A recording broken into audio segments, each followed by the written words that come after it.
সংসারের যে কোনো একটা কাজে হাত দাও, তাহলে দেখবে এক এক করে আর 10টা কাজ তোমার চোখের সামনে হাজির হয়ে গেছে। তোমাকে কিন্তু কাজ খুঁজে কোথাও যাওয়ার কোনো দরকার নেই, কাজই দেখবে তোমার হাতের তলায় এসে বসে আছে। আসসালামু আলাইকুম, কেমন আছো তোমরা সবাই?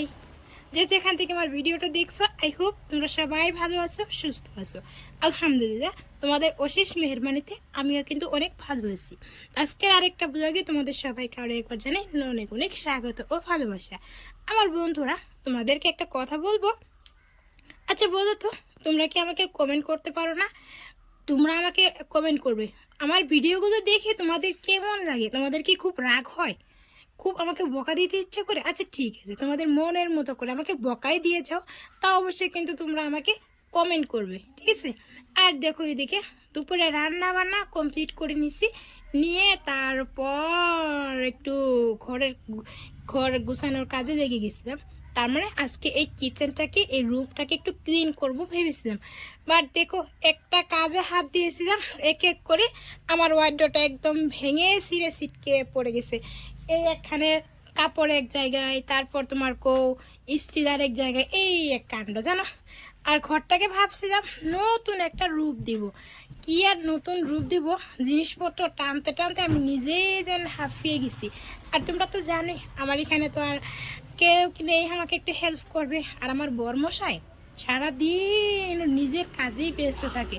বউকে যে কখন একটু সময় দেবে, বউয়ের কাজে যে একটু হাত বাটাবে না, সেরকম কিচ্ছু না। সারা কাজ আমাকে নিজেই করতে হয় জানো তো, ভালো লাগে না এরকম। কি হ্যাঁ, কি বলবো, নিজের কাজই তো শেষ হয় না, বউকে কখন হেল্প করবে? যাই হোক বন্ধুরা, আমার হেল্প করাও লাগবে না, আমার যে সংসার যে কাজ আমার নিজেরই হয় না। তো যাই হোক, মেয়ে কিন্তু ওদিক দিয়ে ঘুমিয়ে আসছে। আর এদিক দিয়ে দেখো, আমি সব এক এক করে সব জিনিসপত্র কিন্তু নামিয়ে নিতেছি, একটু পরিষ্কার করব। আর আমার রুটের ধারে যে তোমার রুমটা একদম ধুলো এসে কি বলবো, একদম পুরো জিনিসপত্র এরকম যেন হয়ে যায়, চিনাই যায় না জানো।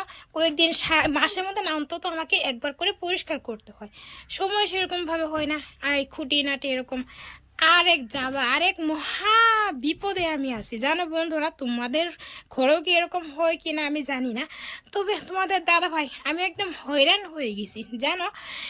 এর কি করব আমি কিন্তু বুঝতে পারতেছি না। আর যখন আমি ভয়েসটা দিতেছি, আমার মেয়ে কিন্তু আমাকে খুব ডিস্টার্ব করতেছিল। তো যাই হোক, রাত্রে ভিডিও এডিট করতে ভুলে গেছিলাম, মেয়েকে ঘুম পাড়াতে গিয়ে আমি নিজেও কখন ঘুমিয়ে পড়েছি কিচ্ছু বুঝতে পারি না। একদম সকালবেলা ঘুম থেকে উঠে 4টা বেলা ঘুম থেকে উঠে দেখি আমি দেখি ঘুমিয়ে আছি। আর মা যাক, আমার ভিডিও এডিট করা হলো না, কিচ্ছু হলো না। তো যাই হোক, আজকে সকালে দুপুরের কাজকর্ম শেষ করে তাড়াতাড়ি করে বিকেলের দিকে আমি কিন্তু 3টার দিকে ভয়েসটা দিতেছিলাম।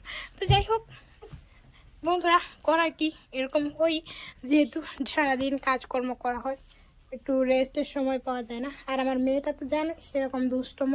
আর আমি যখন ভয়েস দিতেছিলাম তখন কিন্তু আমার পাশে আমার সাথে অনেক দুষ্টম করতেছিল। তো যাই হোক, তোমার দাদা ভাই যে কথাটা বলছে, তোমাদের দাদা ভাইয়ের কথা, আজ দুপুরে কিন্তু খাবার আসেনি। কেন জানো? ওকে আমি কি বলবো, প্রতিটা দিন ও খাবার নষ্ট করবে, প্রতিটা দিন ও খাবার নষ্ট করবে, জানি না ওর কি হয়। আচ্ছা ঠিক আছে, তরকারি খারাপ হয়, একটা তরকারি তো রান্না করি না আমি, 2-3টা করে তরকারি রান্না করি, একটা না হয়তো একটা মুখে ধরবে তাই না? 12 মাস। আর দেখো এখন বাজে রাত 7টা, এখন আমার জামা কাপড় গুছানো হয়নি জানো। ওয়ার্ডরোবটা তো যেমন তেমন ঠিক করছি, কিন্তু জামা কাপড় এসবে গুছাইতেছি। তো যাই হোক, যে কথাটা তোমার দাদা ভাই কথাটা বলছিলাম, তো শেষমেশ গুছানো শেষ হয়েও গেছে। আর তোমার দাদা ভাই প্রত্যেক দিন খাবার নষ্ট করে জানো, আমার ভালো লাগে না। তো যাই হোক, ব্লগটি এখানে শেষ করছি, সবাই ভালো থাকবে, টাটা বাই।